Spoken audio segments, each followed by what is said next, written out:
Hello, and welcome to Leap Like Me, the show about the leaps people take to make the most of this amazing life.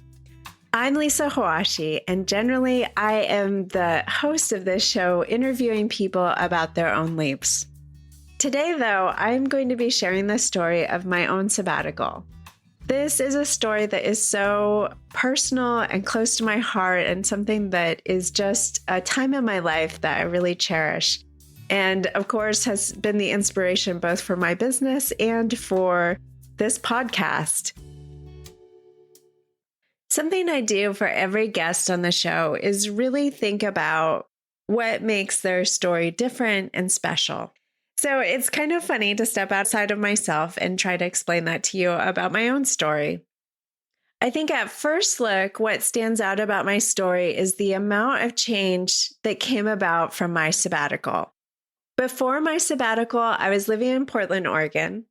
I was in my early 30s, and I had at last really gained some traction in my career. I was working in humanitarian aid and international development and doing increasingly well. And I had kind of the typical US urban singles lifestyle where I worked a lot and had kind of like a work hard, play hard mentality. In a city as fun as Portland, there's lots of stuff to do. I had a great circle of friends. We could also do lots of fun outdoor stuff on the weekend. So it was really full, busy life and also a fairly comfortable life. Yet there were some key things that didn't feel right to me about this life. And that, of course, is what set all of this into motion. Fast forward to the end of my sabbatical, 12 months later, I've found love. I've decided to move abroad for that love, which is to a farm north of Barcelona.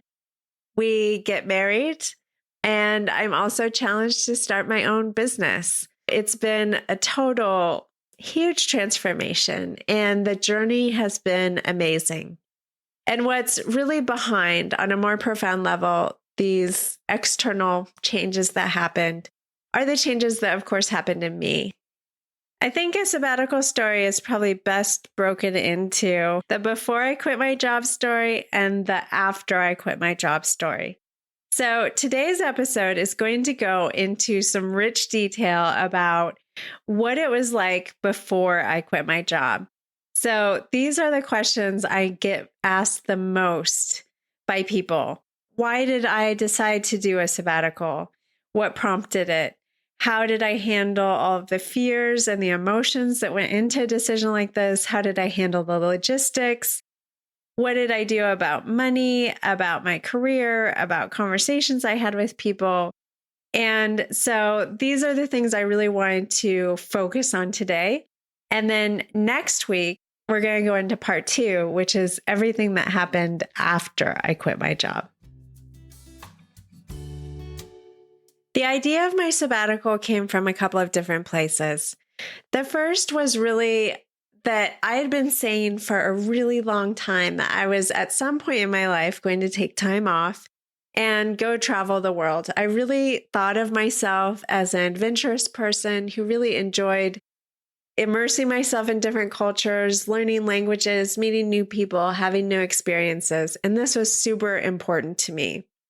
I had thought, okay, maybe after university, I will go and have the early 20s backpacking trip. Then I thought, it's better for me to get some money and some traction in my career first. So I should finish this first job. I was living in New York City at the time. I thought, I'll be better able to save money, and I'll also be happier if I move back to Portland, Oregon, which is where I'm from. And so I postponed it further. I got into a long-term relationship, and sort of just life kept happening and getting in the way of these plans. And I kept talking about it. Then I turned 30, and I was not expecting to have a 30th birthday crisis. But the following year, a lot of things started unfolding. I had an elderly dog that I had to put to sleep. And when she passed away, it was suddenly I had this new freedom. I could go finally take this trip. I realized that my live-in boyfriend and I, that we were just not on the same track, and that this wasn't really working out. So we split up, and that meant that a really important relationship had ended for me. I was even more free, and I actually started taking steps to take time off. So I was taking steps to get myself out of the rental house that we had shared. I was gearing myself up to quit my job. I had been working for a humanitarian aid organization, and it was at that point of thinking about leaving this organization and sort of closing yet another relationship that had been really important to me that made me pause. I was really scared to having had so much change already happen in my life, and the fact that I was still heartbroken over this relationship that I had just gotten out of. The idea of then breaking with also my workplace, which was super important to me, was overwhelming, and I didn't know what to do. And I felt really uncertain about going off in the world and not really knowing what would happen to me, feeling insecure about my finances, about my career prospects when I got back. There were a lot of things going on. And it was at that point, actually, that a colleague of mine recommended that I talk to a life coach, which I had never, ever considered before. I hired the coach that my friend recommended. And I was really fortunate. There are a lot of coaches out there with a lot of different styles. And I was really fortunate to find a coach who really wanted to help me to determine my long range, big vision for my life, what I absolutely wanted to happen in order to feel fulfilled and like I had lived my life to the fullest. And we went all the way through my life. And I got to see really clearly that one of the first priorities I wanted to have was that I really wanted to make the most of the career opportunities in front of me right now at the organization I was already working for. So she helped me take a big leap within my career at that organization to take on a really ambitious and hardcore position as a 1-year communications officer following the Haiti earthquake, which had just happened, the 2010 earthquake that struck Port-au-Prince. She also helped me to see and to give weight and value to the other things that I wanted to do in my life, though, which included this idea of going off freely to travel and to explore the world, which I had learned was very different if you're doing it for work versus if you're doing it for yourself. And so even though the next year sent me to Haiti on a regular basis to work on the emergency response, I understood it was an experience, a travel experience that was totally unlike the ones that I really dreamed of for my life. So that idea was still kind of put off into the near future of something that I really wanted to happen at some point in my life.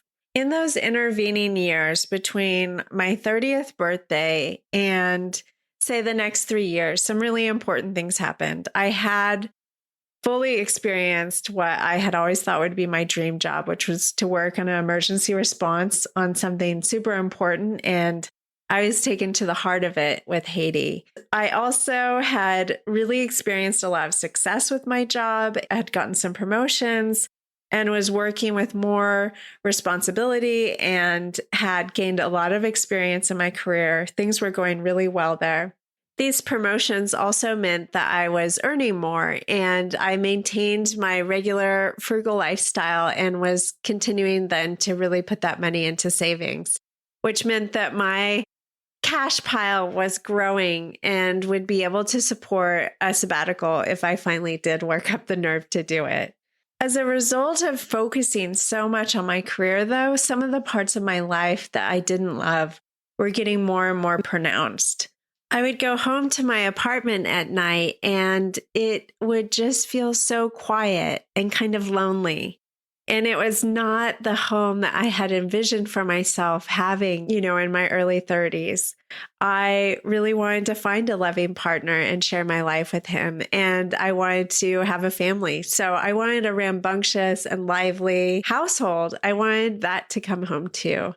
And I just realized that that was really missing from my life. The other thing that had happened after Haiti was that I had come home and I had a lot of trouble sleeping with nightmares, and I was feeling depressed and just really kind of like all the luster of life had gone out of it. And I went to go see a therapist. And after we talked, she said, "You know, you have PTSD, right?" And actually, I didn't know until she said that. But that's what that was. Her recommendation to me was to take an extended period of time off and to try to negotiate that with my work. I did try to negotiate that, but I never did tell them that I had PTSD because it didn't seem like something that people talked openly about, and I wasn't sure what it would mean for me. So I got a couple of weeks off, which wasn't enough. She had been telling me I needed at least a couple of months. So that gave even more weight to my sabbatical idea, the idea of taking a full year out of my career to go travel. And now I had the reason I needed to recover. This is the point in my story where I really could have taken my sabbatical. And I think you'll hear this. I hear it a lot in other people's stories as well, that there was a point where they could have taken their sabbatical, but they didn't. They waited a little longer. And the thing is, retrospectively, we've got to respect some of those wishes, right? And I can see in looking back at my own story that this is just what I needed to do at that point. So I got another job offer within this organization. I took it. I had some compelling reasons for myself for me to take that job. One is that Haiti had really shown me the dark side of aid, and in many ways, I had lost my religion about the work and what I was doing. And I still had the open question for myself of, what was this work all about? And was there a way to change it from the inside? And did I understand it enough to be able to make a judgment about it? Did I understand enough to want to decide to leave it? Because my heart was so in this work. And, you're working on some of the most compelling and important issues on this planet with regards to the human race. I felt so much momentum in my career too, that I didn't just want to stop it, and that might possibly be a mistake. So I continued on. I learned what I was able to learn. I did what I was able to do. And in the end, I just had to recognize that I wasn't ultimately having the impact that I wanted or doing the work that I really wanted to have. And I was still burned out, and I still needed to recover. And I still had more things that I wanted to do with my life, and that this potentially was not the direction I wanted to take it. Okay, so we've set the stage for my sabbatical. I am at a place in my career where I could take a break and it wouldn't necessarily be ruinous. I could come back. Number two, I've got questions about whether this is the right career for me or if I should be doing something different. I also am not totally sure about my life in Portland, Oregon. It's feeling busy. It's feeling like the city itself is really changing a lot away from the things that I really loved about it. And the dating scene is obviously not working for me there.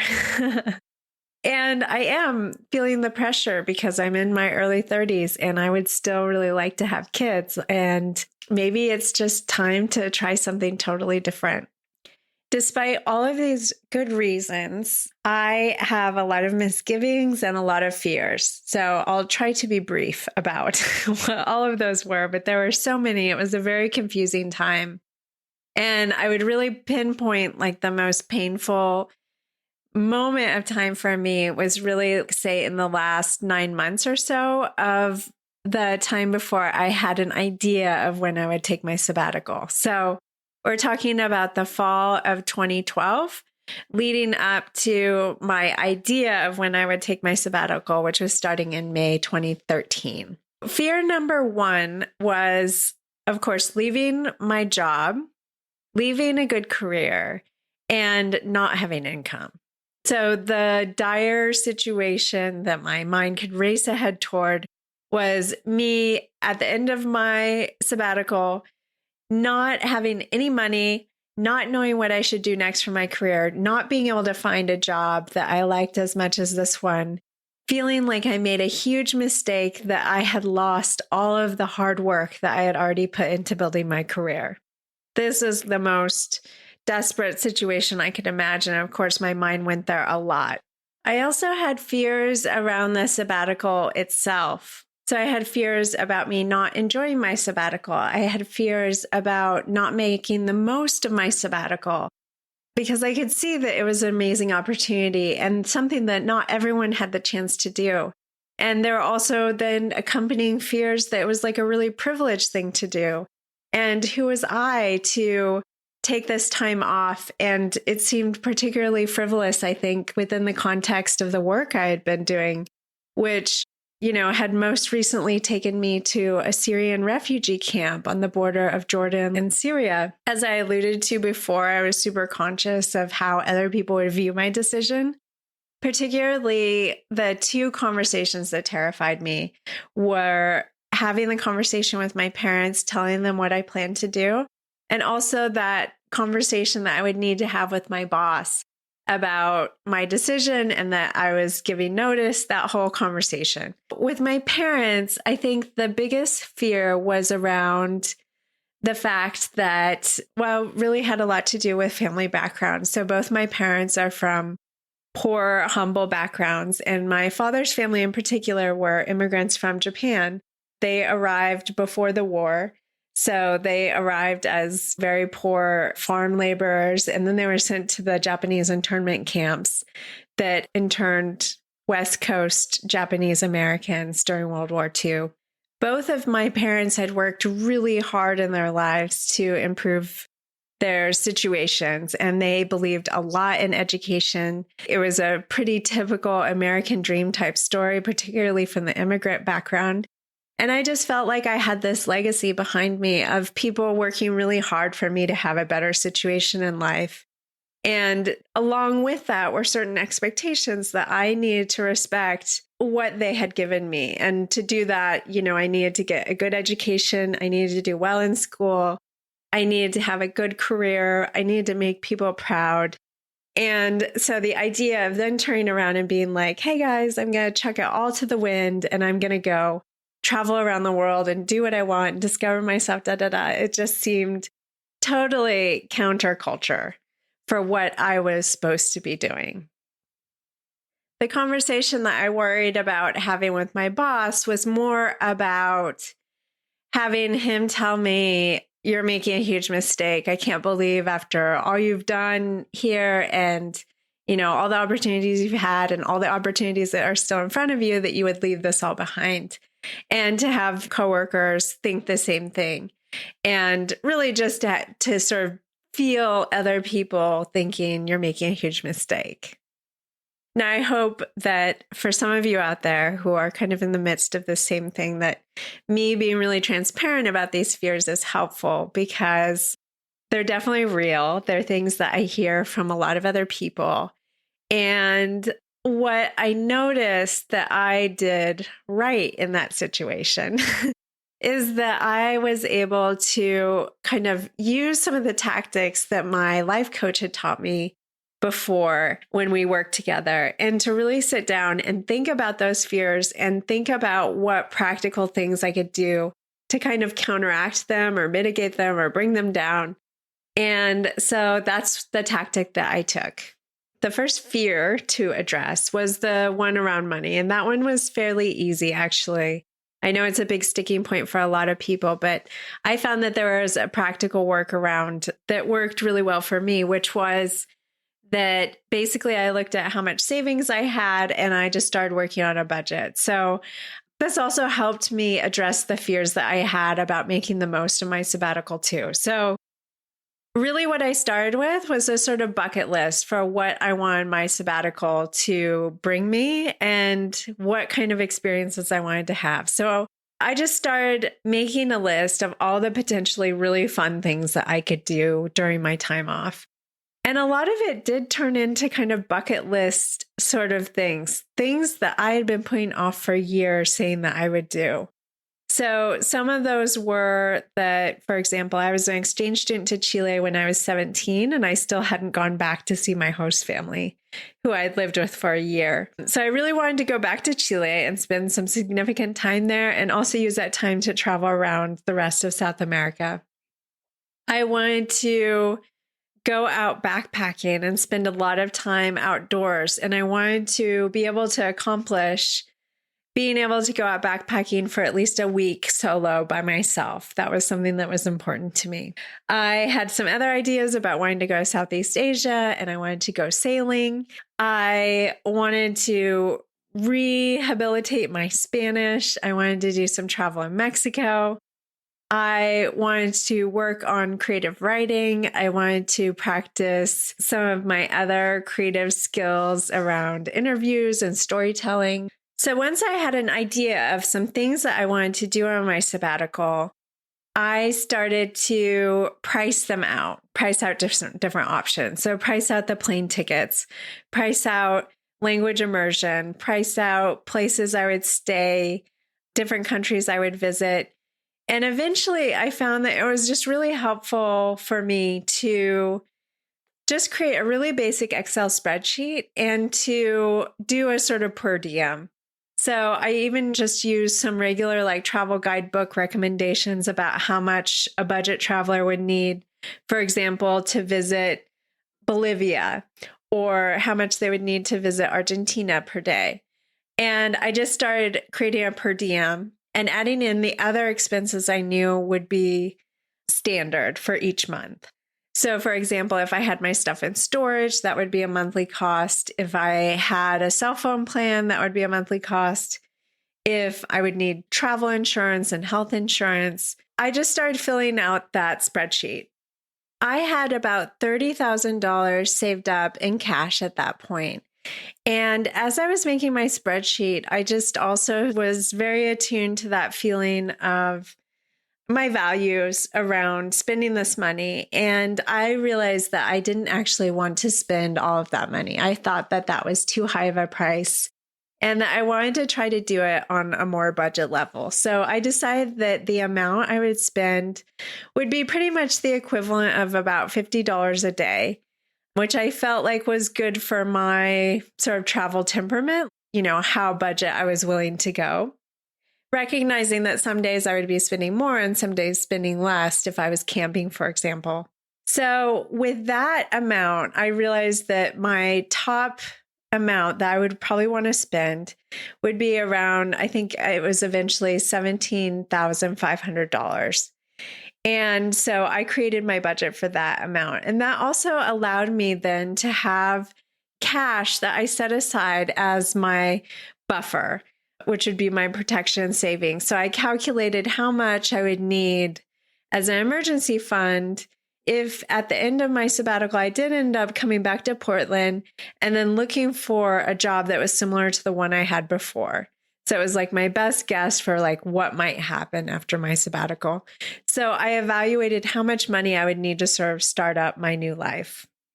That being said, though, the way I was planning my sabbatical started to be very open-ended. So I wasn't aiming to come back to Portland. I was totally open to what might happen next.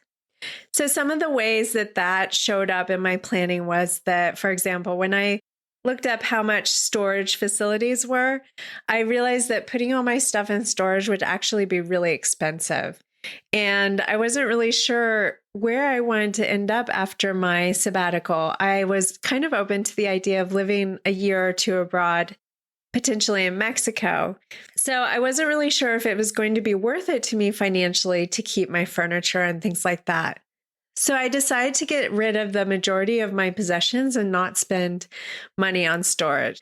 So in one of the last rows of my spreadsheet, it actually says New Life Startup Fund. And it was that chunk of cash that I still had reserved for whatever would happen at the end of my sabbatical. And I also had a line for ticket to somewhere, which was an amount of money I set aside for that would get me out of wherever I happened to be in the world and where I wanted to go next at the end of my sabbatical. And there was something, of course, really amazing and open-ended about that, and also incredibly terrifying. I could totally just look at that column sometimes and, feel the panic wash over me. All in all, though, this money plan helped me feel a lot more confident. Okay, so another fear I had was around my career prospects. I did a few things around that. I spent some time updating my resume to make it feel fresh and competitive. I did the same thing for my LinkedIn profile. I actually even looked around at different jobs that I might want to have when I came back to see if I had the relevant experience and if I thought I would be a competitive candidate. And I actually even applied to some of them out of an additional fear of maybe I don't even need a year off. Maybe I actually just need to have a different job. And I actually did really well with a couple of those leads and got to do interviews and negotiations, even entered negotiations. And while I realized that that wasn't actually the path for me, I actually really did need to do this sabbatical. It, of course, really helped me with my confidence. The other thing that I did was I met with a couple of mentors and I just told them my plans. I said, here's what I'm thinking of doing. Here's why I'm doing it. How do you think my job prospects are going to be when I got back? And it was so helpful to hear their perspectives because they were much older and more experienced and had a much clearer lay of the land, particularly in the Portland job market. And when they reassured me, I really believed them that I wouldn't have a problem coming back. For the other piece about the conversations that I was worried about having, I realized one day with total shock that I was a communications professional. So my job, I often did PR work and media relations work. And I realized that for these conversations, I could write my own talking points. So, in the world of media relations, talking points are there to help us be really clear about what our story is. And I realized that I could be in control of my story and I could talk to people clearly and reasonably about what my ideas were and to anticipate also their hard questions and know what my answers were to those. And also I could answer the questions in a way that made me feel safe. So I didn't have to go into long explanations. I could take it at my own pace and I could be in control of the conversation. And that was hugely helpful. So what I found was that with my parents in particular, I kind of broke the news in stages, which I think is a good thing to do. So, introduce the topic, let it sink in, let them think about it, then come back to it. And, there were some tough conversations, but in the end, what I found with my parents was they were amazingly more supportive and understanding than what I expected. And the same thing rang true for my boss as well. I just want to warn people that the lead up time to a really big leap like this can be a very shaky and uncertain and difficult time. There are a couple of other things that I want to be sure to mention about it. Number one was that I still had help at this time. So the therapist that I had hired to help me with my PTSD, I had actually returned to seeing her around this time. And she was there to help me bounce a lot of the ideas and the fears off of and help me create some strategies that would help me. So for example, I remember specifically with that conversation with my boss, she helped alert me to a few of the things that I should also be aware of. Like she asked me, what if he offers you your dream job in response to you giving notice? Or what if he offers you a leave of absence? And she was able to help me think through like what I would do in those situations. Would I want those things and how would I respond? The other thing is that I could bring up like the deep, dark, kind of illogical fears that I had. So one of those was that I was really afraid I would go off on this year and I would come back and I would be no closer to my dream of having met a life partner and start a family. And I would be 1 year older and no closer to that dream. And she essentially said to me, well, wouldn't it suck if you stayed around here doing the same thing and you still weren't any closer to that dream? that was a really important point for me to realize that I needed to continue on with my life dreams, the ones that I did feel like I had some control over, and to just keep moving forward and keep going after my vision in the ways that I saw were possible for me. And she also helped keep me really accountable to those dreams and that vision in those last months leading up to my quit date. In those last few months before I planned to give notice at work, I was coming up with every excuse in the book not to do it. I was starting to get really scared. I was looking at other jobs. I was thinking about taking an emergency response job in Syria. I was just really digging my feet to any sort of change. And she helped me just to continue reminding me, hey, this is really important to you, but you said you were going to do this. And just reminding me of the reasons and why this seemed to be important to me. And this is something I do with my clients now, is to hold that accountability and hold that vision for them. Because there are so many ways that we can talk ourselves out of doing what we want to when it gets closer and closer to really making the leap. One of the other deep and kind of illogical fears that I had was that once I stripped myself of this job, which had been so consuming and that I had devoted so much of myself and defined so much of myself by, was that I would be left with nothing, or that I didn't know who I would be left with, that I would arrive at this moment not having that job anymore and not really knowing who I was. The best thing that I did to help deal with that fear was, again, to take action around it, even though I didn't really know exactly how they lined up. But I realized that it was important to maybe try and give myself a taste of what me outside of work would feel like, and to find something else to put in my life that would help take me away from such a consuming job, that would help fill up my time and my imagination and my energy that was outside of work. So this opportunity presented itself to me to take a 9-month wilderness survival course that was an immersion course where I would go away one weekend each month for 9 months to learn how to make fire from sticks and build overnight shelters out of ferns and leaves. And I thought it just was the step in the right direction. It would give me something very absorbing to do outside of work and maybe help me release my grip on my work a little bit. And it also would be giving me some of the skills that I wanted to have on my sabbatical, which, given how much I wanted to spend time outside camping and backpacking and being in the wilderness, I wanted to set off with like a really fresh, good set of skills to have. And that experience really did pay off. It was exactly what I needed. It did help me to see that I had still passions outside of work, that I had other ways I wanted to be in the world, around different types of people, that I really enjoyed the like creative and craft elements of doing the work in this wilderness survival course, which, for example, we made our own bow and arrows one weekend, and you just using a knife. So that was really labor intensive and fun. It just helped me remember that there was a whole world of possibility out there still. And this was my first step into it, and that my sabbatical would be an even bigger step into that world.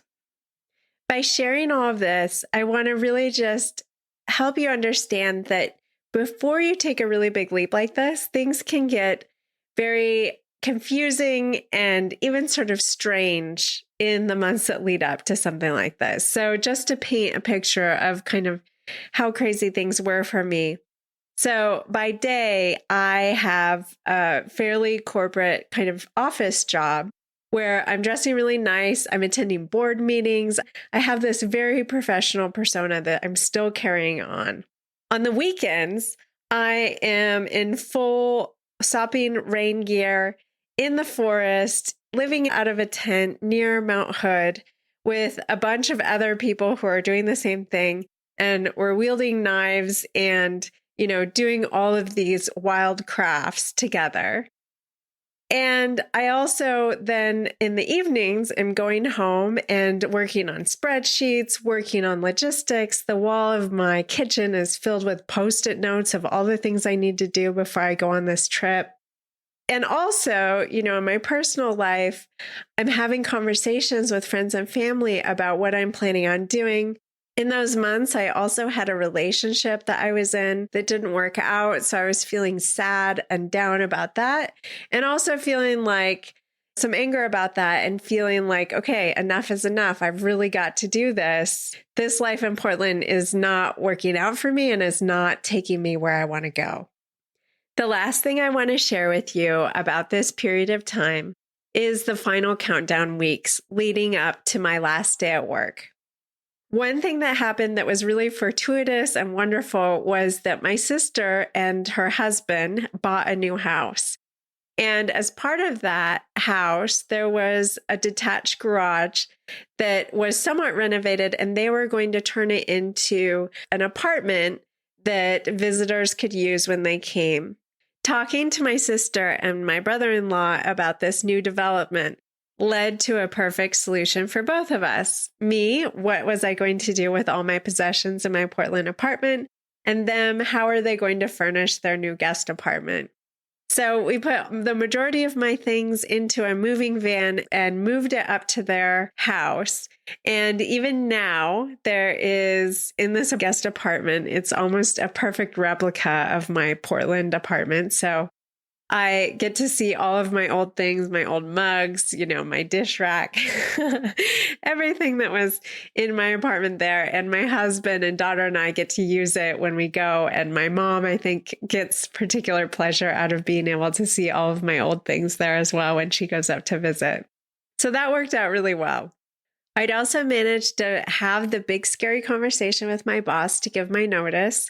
I had explained to him what my plans were and how I really wanted to take this time off to travel and have this adventure, and that had been a long time dream. And he was amazingly supportive and said that from his age and his vantage point, he could see that I should do this and I should do it now if I felt called to do it. And it was really wonderful to have his support and also to move on even from there and to begin to tell my coworkers about what my plans were, to start wrapping up at work, to start saying the goodbyes. And I started to hear from people that it was really cool what I was planning on doing and that they really admired it and they wished they could do something like this. And that all helped me feel more confident and more good about my decision. At the same time, it did start to get a bit more emotionally difficult at this point because I started to really realize with all these goodbyes that I was saying goodbye overall to a life that I had had in Portland and that I had really enjoyed and that had been really good to me. And also that I was going to really miss my community. I was really going to miss my friends and family and my coworkers, and that this was goodbye in many ways to this stage of my life. Also, I had to continue to go through all the logistics, which involved a lot of 1-800 numbers and canceling insurance policies, all kinds of drudgery work like that, to continue going forward with my plans. It also meant that I had to continue doing the downsizing for my apartment and getting rid of the things that I really didn't want anymore. And that included having to go through like my basement storage area that had old letters and photographs, which led to even more of a feeling of reflection and sometimes sadness about really the bigger picture of my life and so many more things that had happened in the past. And really starting to understand that the step that I was taking was really going to make a very clear mark in my life and that things were really going to change from this point on. And then my last day arrived and my coworkers threw me a wonderful party and I said my goodbyes and it was like, whew, that is over. The point of no return. Here I go. And it was insane to think that I was going to wake up on Monday morning and not have to go anywhere, that I was going to stay in my apartment and keep planning my trip. and getting ready to go. And that story is the story that I will save to tell you next week. Everything that happened after. Thanks for listening to this week's episode of Leap Like Me. I hope you found something helpful here, some new ideas or thinking, or something that will support you in your next leaps in life. Over at my website, lisahoashi.com, I've included lots of things for you in the show notes. So you'll see some photos from this period in my life, everything that came before my sabbatical. So some of the planning and the moving shots, as well as the really great photos that came out of my wilderness survival course. So head on over there to check that out. I've also included some resources and links there for you that would help you if you're planning your own sabbatical. So I've got the actual spreadsheet that I used for my sabbatical budget planning. And I also have some shots about how I organized some of the logistical questions. And I have also a planning guide that I use in my coaching practice to help people really think about what they want to get out of their sabbatical. So all this stuff is available for you, again, at my website, lisahoashi.com. If you're enjoying the show and want to share the word with others, I would love it if you would leave us a rating or a review on iTunes, or just pass the word along to your friends and family. The show has already surpassed 1,000 downloads a week ago or so. And that was so exciting. I love to see this audience growing and the word getting out to more people. So thank you for your help with that. That's it for this week. Stay tuned next week for part 2 of my story, which I'm really excited to share with you. It will be the fun adventure portion. This week has really been kind of like the anxious, fearful part of the story. And it's really cool to see what happens next. And I can't wait to share that with you guys in more detail. So stay tuned. And in the meantime, have a great week, and I will catch you soon. Thanks for listening to Leap Like Me.